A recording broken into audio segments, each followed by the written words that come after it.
Hello नमस्कार दोस्तों, आप सभी का स्वागत है हमारे YouTube चैनल अजय ट्रिक वाला में। आज हम बात कर रहे हैं कि आप चाहे रिट मेंस की तैयारी कर रहे हो, चाहे लेवल फर्स्ट हो सेकंड हो, चाहे आप RAS की कर रहे हो या फिर राजस्थान के कोई भी कॉम्पिटिटिव एग्ज़ाम की आप तैयारी कर रहे हैं, तो राजस्थान का आर्ट एंड कल्चर कौन सी बुक से पढ़ना चाहिए। उसके बाद में सिर्फ पढ़ना ही एक सोल्यूशन नहीं हो सकता है, क्योंकि हम किसी एग्ज़ाम के लिए कोई बुक पढ़ते हैं, उसके बाद में उसके PYQ देखना, उसके MCQs को सोल्व करना और उसके साथ ही साथ रिवीजन करना। क्योंकि कहीं भी हम MCQs करते हैं, PYQ करते हैं, टेस्ट देते हैं, उसमें नंबर कम आ रहे हैं। हम देखते हैं कि हम पढ़ रहे हैं लेकिन नंबर कम आ रहे हैं, तो हमें किस प्रकार से आगे बढ़ना चाहिए। तो मेरे पास में 4 बुक्स ऐसी जिनको मैं लेके आगे बढ़ रहा हूँ, जिनमें सबसे पहले मैं जो बात करूँगा वो करूँगा अभी जो चर्चा में है स्प्रिंग बोर्ड के हैंड रिटन नोट्स के। ये स्प्रिंग बोर्ड के हैंड रिटन नोट्स है और जो राजवीर सर, जो किसी परिचय के मोहताज नहीं है वैसे, क्योंकि राजस्थान की कला संस्कृति के बारे में, राजस्थान की इतिहास के बारे में इनका नाम चर्चा में रहता ही है और यूट्यूब पे राज लिखने से भी राजवीर सर आ जाते हैं। तो हम देखते हैं कि ये कला संस्कृति का जो पार्ट है, इन्होंने हैंड रिटन में जो अभी प्रिंटेड नोट्स को जो हैंड रिटन पार्ट में निकाला है उसका क्या पार्ट रहेगा। जैसे ये देखिए, इसके अंदर इन्होंने इसको कैसे कवरेज दी है, तो आप इंडेक्स में देखिए, इंडेक्स, तो ये इसकी इंडेक्स है। आप पूरा इंडेक्स देखोगे तो इंडेक्स में जैसे दिया गया है कि राजस्थान के त्यौहार, मेले, राजस्थान के लोक देवता, लोक देवियाँ, संत संप्रदाय, लोक जो भी संत है उनके लोक गायन है, लोकगीत है, ये सारे टॉपिक इसमें दिए गए हैं।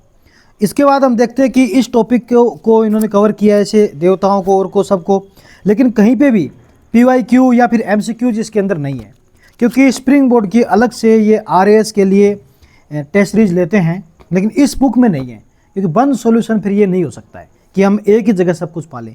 लेकिन हैंड रिटन के मामले में जिनको मान लो कि बुक पढ़ने में थोड़ा सा आसान नहीं लगता हो, तो वो ऐसे हैंड रिटन जो नोट्स बनाए होते हैं उनको जैसे किस प्रकार से वो पढ़ सकते हैं आराम से, क्योंकि जल्दी होता है।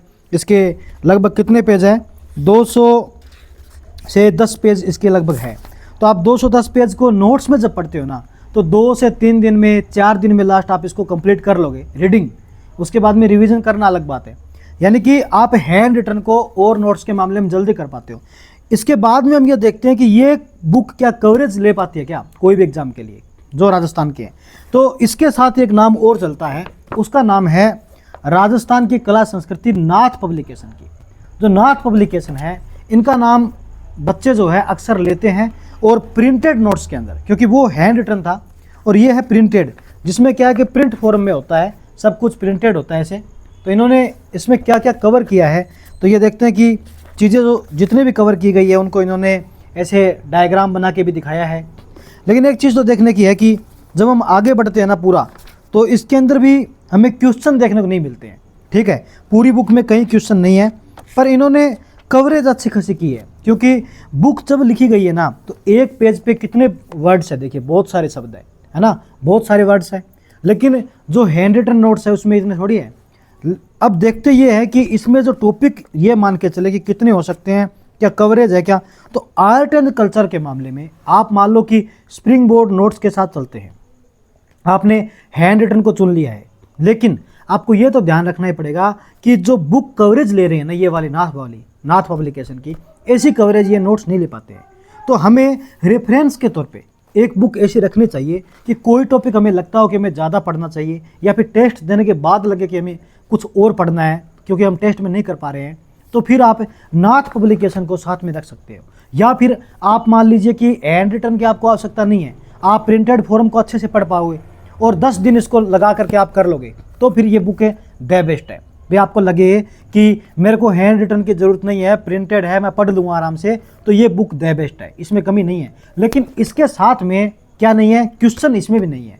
तो हमें क्वेश्चन के लिए ना, राजस्थान के जितने भी सब्जेक्ट आते हैं उनके लिए ये एक पब्लिकेशन है टॉप मोस्ट, जिसका नाम है दिशा। आपकी तैयारी को, आपके जीवन को, आपके लक्ष्य को पाने में ये जैसी दिशा दे सकता है ना, ऐसा कोई नहीं दे सकता। क्योंकि इसके अंदर इन्होंने जितने भी पेपर आए हैं, उनके क्वेश्चन आए हैं, उनके बारे में न सिर्फ इन्होंने बताया है बल्कि उनका एक्सप्लेनेशन भी किया है, और इतने अच्छे से किया। ये देखिए पूरा एक्सप्लेनेशन किया है।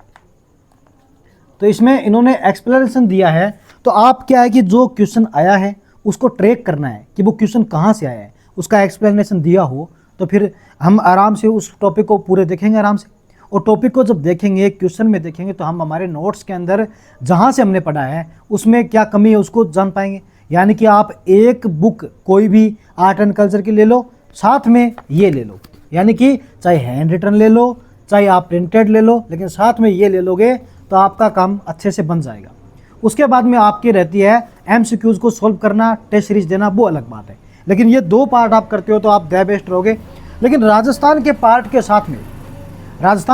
के साथ में आप ये देखोगे कि मैंने आर्ट एंड कल्चर कर लिया जो 300 पेज का है, हिस्ट्री कर ली 300 पेज की है, पॉलिटी की तो 300 पेज की है, ज्योग्राफी की तो 300 पेज की है, ऐसे कर करके 2000 पेज हो गए। लेकिन मेरे को लास्ट टाइम में रिवीजन करना और मैं नोट्स बनाना नहीं जानता हूँ, तो आपके लिए एक जो सिंगल सोल्यूशन हो सकता है वो है सीखवाल।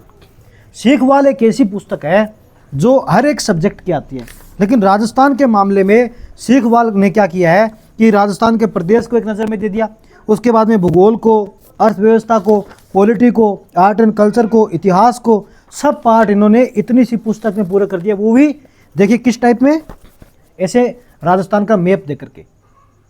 यानी कि रिवीजन के लिए आप ये पुस्तक रख सकते हो। तो मैं ये मान के चलता हूँ कि आप चाहे स्प्रिंग बोर्ड का हैंड रिटन नोट ले लीजिए, उसके बाद में दिशा का आप जो PYQ वाली बुक है वो ले लीजिए, उसके बाद में आप सीखवाल अपने पास रखते हो तो ये अच्छी बुक है जो कि 400-500 सब्जेक्ट की है। लेकिन एक बात ध्यान रखने की है कि ऐसा नहीं कि सब कुछ पढ़ने के बाद आप इसको शुरू करेंगे। मतलब यही है कि आपको इसके भी 2-3 पेज जहाँ से आप पढ़ रहे हो वहाँ से डेली पढ़ने ही पड़ेंगे।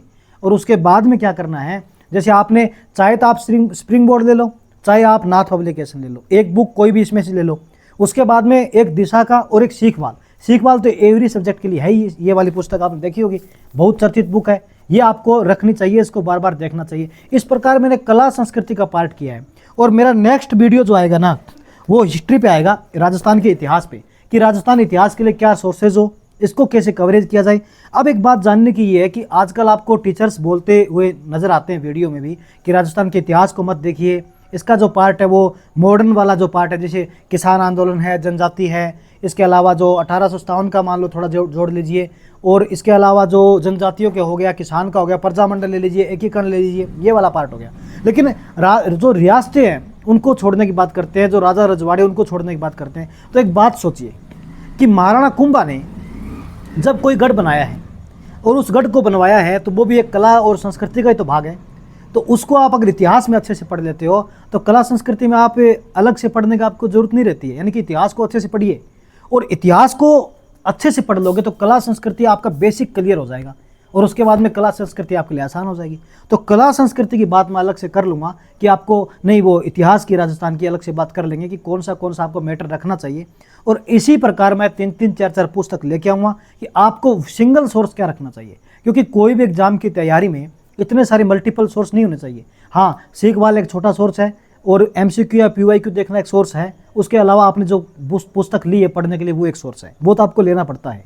लेकिन एक बात समझने की यही है कि कला संस्कृति के आप 4 कोचिंग के नोट्स, 4 प्रिंटेड नोट्स, बुक्स ऐसा नहीं रख सकते हो। आप कोई भी पुस्तक अगर रखते हो कि मैं एक पुस्तक एक्स्ट्रा रखूँगा तो वो इसलिए रखिए कि आपको वो रेफरेंस के तौर पे काम आए, आपको कहीं गलतियाँ नजर आए, आपको चेक करना हो तो आप रख सकते हो।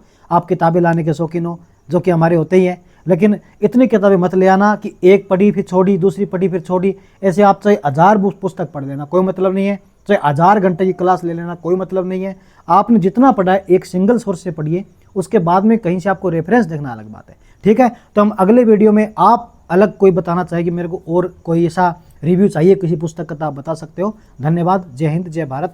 आप सभी इस वीडियो को शेयर कीजिए, लाइक कीजिए और कमेंट कीजिए, और अपना जो भी फीडबैक है हमें बताइए। धन्यवाद।